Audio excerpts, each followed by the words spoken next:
किसी भी देश का भविष्य उसके गांव और उसके स्कूलों में बसता है और हर कोई चाहता है कि जो सरकारी स्कूल हैं, सरकारी स्कूल का तंत्र बेहतर हो। लेकिन कई बार प्रयास जब दिल से हों तो वो फिर मुकम्मल स्थान हासिल कर लेता है। स्कूल में बस से आते बच्चे, प्रोजेक्टर में पढ़ते हमारे नौनिहाल और साफ सुथरा कैंपस, हर गांव का एक आदर्श विद्यालय का सपना सभी देखते हैं, लेकिन उसे पूरा करने की जो कोशिश है, जो मेहनत है, वो बहुत कम लोग करते हैं। उत्तराखंड के उत्तरकाशी ज़िले के जो धनारी पट्टी है, उसमें थाती गांव में ये प्रयास दिल से हुआ है और उस प्रयास के परिणाम दिखते भी हैं। तो आइए चलते हैं आज एजुकेशन की इंस्पिरेशनल स्टोरी को समझने और देखने के लिए थाती गांव।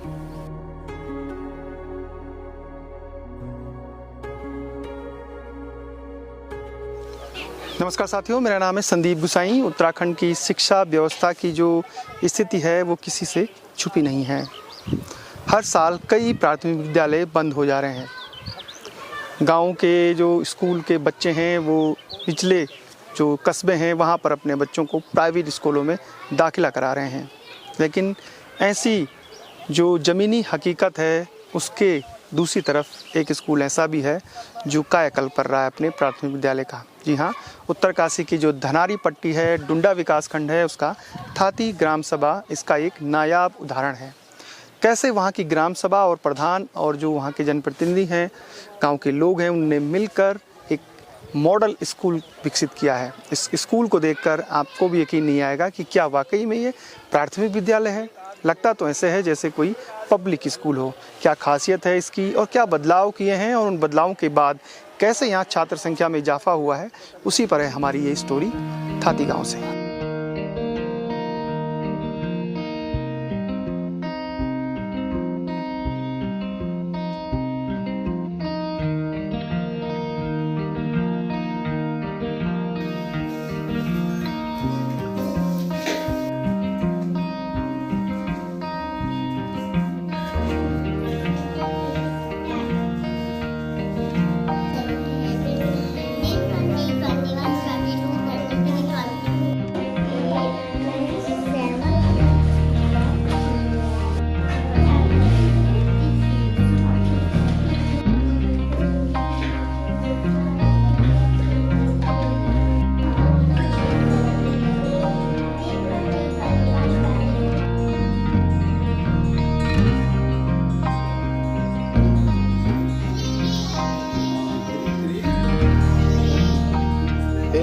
किंतु अभी जब मैं देखता हूँ धीरे धीरे तो यहाँ की दिशा और दशा लगभग बदल चुकी है और यहाँ पे हमारे पास संसाधन लगभग पूरे हैं और हमारे पास एक खेल का मैदान है और आकर्षक विद्यालय भवन है और ऑफिस भी हमारे पास अच्छा है और सारे फर्नीचर वगैरह सब अच्छे मतलब उनकी पूरे हैं हमारे पास। और लगभग मैं जब तक समझता हूँ तो इसके लिए अगर कोई बधाई के पात्र हैं और अगर किसी को अनुकरण करना है तो मैं समझता हूँ कि थाती ग्राम सभा से करना चाहिए, क्योंकि जो हमारी बहन श्रीमती तनुजा चौहान प्रधान जी हैं अभी वर्तमान समय में, उनके द्वारा यहाँ पे बहुत प्रयास किया गया है।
शिक्षा के बारे में सोचा तो यहाँ विद्यालय की बहुत जीर्ण शीर्ण स्थिति थी, तो हमने धीरे धीरे करके विद्यालय का पुनर्निर्माण किया। उसमें हमने फील्ड और टाइल्स, कंप्यूटर कक्ष बनवाया और आंगनबाड़ी, उच्च प्राथमिक विद्यालय, दोनों विद्यालयों में हमने एक ही छत के नीचे आंगनबाड़ी, प्राथमिक विद्यालय, उच्च प्राथमिक विद्यालय तीनों का हमने पुनर्निर्माण किया और आंगनबाड़ी भी हमने यहीं पे बनवाई है। तो हमने सोचा कि क्यों ना हम विद्यालय के लिए हम कुछ करें। हमारे गांव का विद्यालय मतलब बच्चों की संख्या भी बंद होने के कगार पे था हमारा विद्यालय, तो हमने इसको फिर से रंग रोगन करके, जीर्णोद्धार करके फिर से हमने इसको जीवित करने की कोशिश की। तो आज जाके हमने देखा तो बच्चों की संख्या भी बढ़ गई है और हमारे विद्यालय में बस का निःशुल्क बस सेवा भी दी गई है। माननीय मुख्यमंत्री जी और विधायक जी का मैं धन्यवाद करती हूँ कि आपने हमारी ग्राम सभा के लिए, आदर्श ग्राम पंचायत हाथी धनारी के लिए यह सोचा और हमें विद्यालय निःशुल्क बस दी है, तो हमारे स्कूल में बच्चों की संख्या भी बढ़ गई है।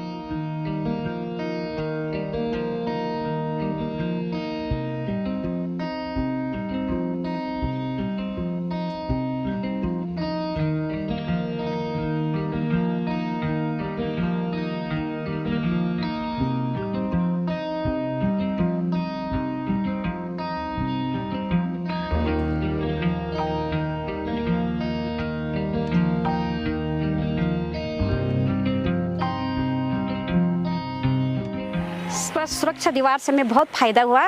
पहले हम ये थे कि हम अपने स्कूल में पेड़ पौधे लगाते थे, फूल लगाते थे, तो गांव के ये पशु आते थे यहाँ, वो सारा खा लेते थे, मतलब एक भी पौधा हमारा सुरक्षित नहीं रहता था।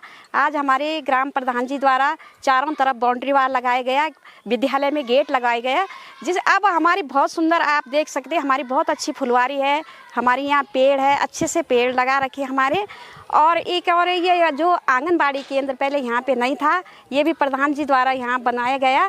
अब यहाँ जो छोटे बच्चे हैं पहले आंगनबाड़ी में पढ़ेंगे, उसके बाद हमारे ये प्राथमिक विद्यालय में आएंगे, उसके बाद फिर हमारे उच्च प्राथमिक विद्यालय में ये बच्चे आएंगे, तो हमारी छात्र संख्या स्वतः ही बढ़ जाएगी। धीरे धीरे तो सर ये है कि यहाँ पे यहाँ के जो मेन है, जो प्रधान जी है यहाँ पे अब हमारा जो विद्यालय परिवार है ये बहुत हेल्पफुल है। सबसे मेन होता है आपस में तालमेल। जब तालमेल अच्छा है तो सारा परिवार अच्छा चलता है। अगर तालमेल अच्छा नहीं है तो डगमगा जाता है। नीचे का जो हम मकान बनाते हैं तो उसकी फाउंडेशन अगर अच्छी है तो आगे सब कुछ अच्छा चलता है। तो यहाँ पे जो है हमारे प्रधान अध्यापिका है, हमारे ग्राम प्रधान है, हमारे जो सारे लोग जन सहयोगी हैं, ये हमारा खूब हेल्प करते हैं। हम जब जो भी हमने कुछ बोला, इन लोगों ने हमारे उस पर तुरंत मनन किया। ऐसा नहीं कि भाई हम ये आज करें कल। प्रधान जी ने तो यहाँ पे इतना ज़्यादा सहयोग किया कि 2020 में मैं भी आई यहाँ पे, हमारे एडमिनिस्ट्रेटिव भी आए, तो तब से यहाँ स्कूल में दिन पर दिन लगातार देखने को आ रहा कि सुधार है। जब हम यहाँ आए थे तो तब थोड़ा सा अस्त व्यस्त था, तो मन एकदम उखड़ा कि मैं कैसे जगह आ गई। लेकिन अब धीरे धीरे यहाँ पे देखो कि अब हमारी दुनिया ही बदल गई। कि अब ऐसा है कि प्राइवेट में इतने भी वो सुविधाएं नहीं जितने हमारे स्कूल में। अब ये कि प्रधान जी ने संस्था के द्वारा ज्ञान भी ला दिया अपने, वो बलबूते पे उन्होंने बहुत ज़्यादा संघर्ष करके यहाँ पे उन्होंने बहुत कुछ लड़ाई लड़की, भाई हमारे स्कूल में ये दो वो दो, गाड़ी की सुविधा दो, सारा ये उन्होंने ये कि उतने हम प्रयास हम भी नहीं कर सकते जितना उन्होंने किया। और यहाँ पे जो हमारा ये विद्यालय, जो हमारा परिवार है वो बहुत अच्छा है। हमारे जो बच्चे हैं, जो गार्जियन है, सब कुछ यहाँ पे अच्छी व्यवस्था है। अब ये नहीं कि उम्मीद है भविष्य में छात्र संख्या हाँ बढ़ेगी सर। अब हमको ये है कि दिन पर दिन यहाँ पे छात्र संख्या बढ़ेगी। लोग सोच रहे हैं कि जो हम वहाँ दे रहे हैं फीस, वही सुविधा वहाँ है, वही पाठ्यक्रम वहाँ है, तो क्यों ना अपने बच्चों का भी यहीं लाए हम। तो धीरे धीरे आज ये थोड़ा सा ये हुआ है कि अगर हमारी ये बस जो लगी है, तो ये अगर हमारे उसमें मार्च में यहाँ आ जाती, तो हमारे जो प्राइवेट में गए कुछ लोग, उन्होंने कहा कि हमने तब एडमिशन करा लिया था, अगर एडमिशन नहीं होता तो हमने अब फीस भर लिया। होता है थोड़ा सा, लोगों ने थोड़ा करके रखा था वहाँ पे जुगाड़ अपना, तो फीस भर दी थी उन्होंने। तो अगले साल उन्होंने कहा कि हम अपने बच्चों को क्यों वहाँ ले जाएंगे प्राइवेट में, हम अब अपने स्कूल तो कोई नहीं करेगा बंद।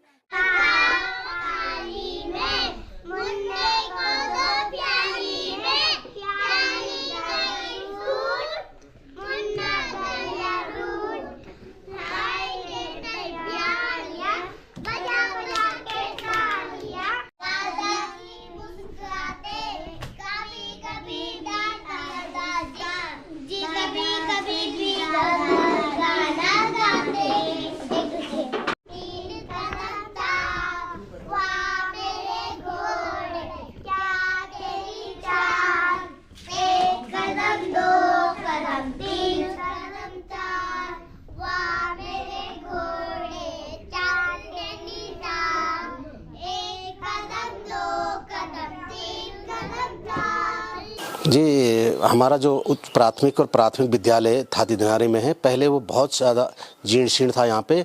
और गांव के प्रधान ने यहाँ पर जो स्कूल, प्राथमिक विद्यालय और उच्च प्राथमिक विद्यालय और आंगनबाड़ी भवन एक ही छतरी के नीचे यहाँ पे हमने स्कूल बनाया है। और मैं धन्यवाद करना चाहूँगा प्रदेश के मुख्यमंत्री पुष्कर सिंह धामी जी का, डॉक्टर धन सिंह रावत जो शिक्षा मंत्री हैं हमारे उत्तराखंड के, और हमारे ज़िले के यशस्वी विधायक गंगोत्री विधानसभा के सुरेश चौहान जी का, जिन्होंने हमें पहले तो आदर्श ग्राम योजना के तहत बजट दिया।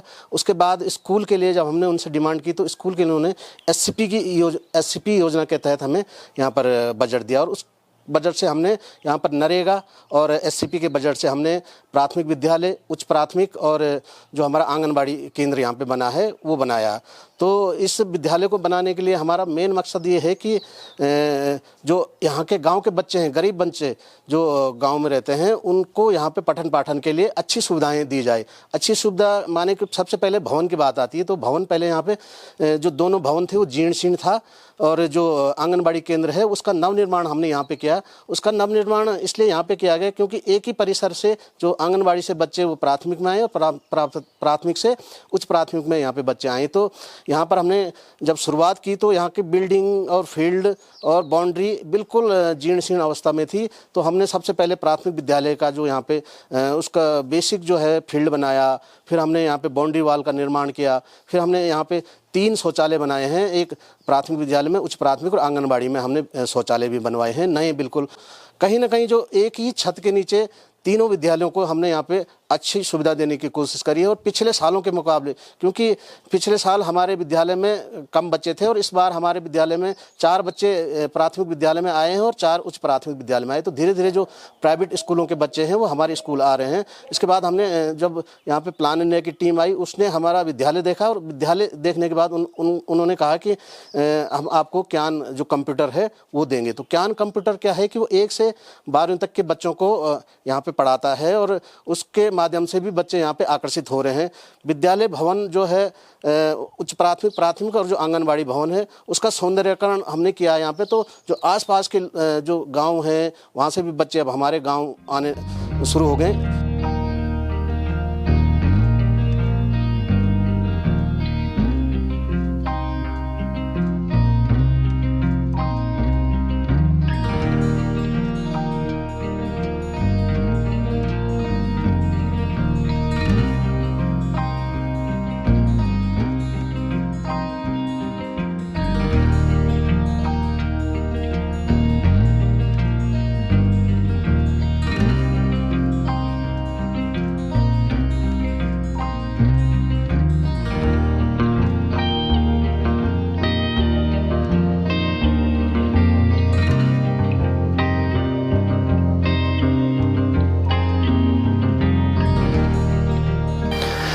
किसी भी प्राथमिक विद्यालय में क्या चाहिए होता है? बुनियादी सुविधाएं, जैसे जो पूरा कैंपस है साफ़ सुथरा हो, फूल खिले हों, टाइल्स बिछी हों, जो क्लासरूम है उसमें बेंच हो प्रॉपर, और हवा जो खिड़की दरवाजे हैं वो प्रॉपर हो, जो भोजन है उनकी खाने की व्यवस्था अच्छी हो।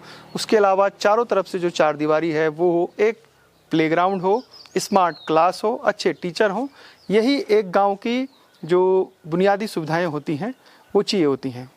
अगर गांव के स्कूलों को देखें तो कई गांव के स्कूल पूरे उत्तराखंड में इन जो पैरामीटर्स हैं इसको पूरा नहीं करते हैं।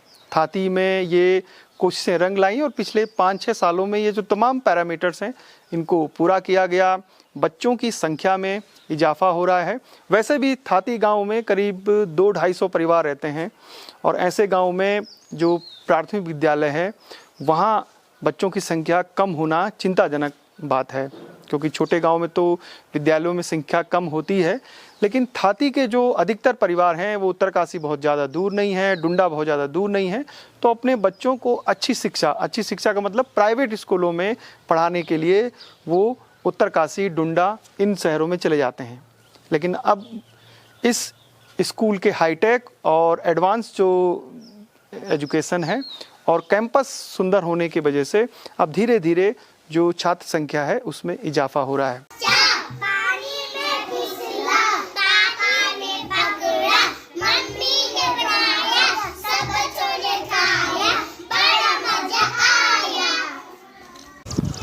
हाँ, क्योंकि सबसे पहले मैं धन्यवाद करता हूँ अपने ग्राम पंचायत प्रधान जी का कि उन्होंने बहुत अच्छा काम किया है अपने कार्यकाल में, जो हमें पहले देखने को नहीं मिला है।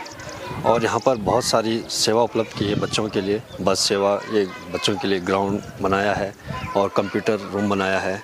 तो हम उनका धन्यवाद करते हैं और उम्मीद करते हैं कि वो आगे भी अच्छा करेंगे। उत्तराखंड में पिछले 5-6 सालों से हम लगभग हर जिलों के गाँव में हमने भ्रमण किया। कई गाँव की स्थितियाँ जो स्कूलों की थी वो बड़ी दयनीय थी। कई जगह बहुत अच्छे प्रयास हो रहे हैं, इंटर कॉलेज में, जूनियर हाई स्कूल में और प्राथमिक में, और उनके जो प्रयास हैं वो दिख भी रहे हैं। थाती गांव का ये प्राथमिक विद्यालय और उच्च प्राथमिक विद्यालय भी कुछ ऐसी कहानी बयां कर रहा है। अगर इस तरीके के प्रधान और वहाँ के ग्राम पंचायत हो तो हर गांव का जो स्कूल की कायाकल्प की जा सकती है। ये एक इंस्पायर्ड स्टोरी है जो और भी गांव के प्रधान या वहाँ के जनप्रतिनिधि अपने गांव के स्कूलों को बेहतर कर सकते हैं, आंगनबाड़ी बेहतर कर सकते हैं। और यहाँ आकर पता भी चलता है कि कितनी मेहनत की गई होगी।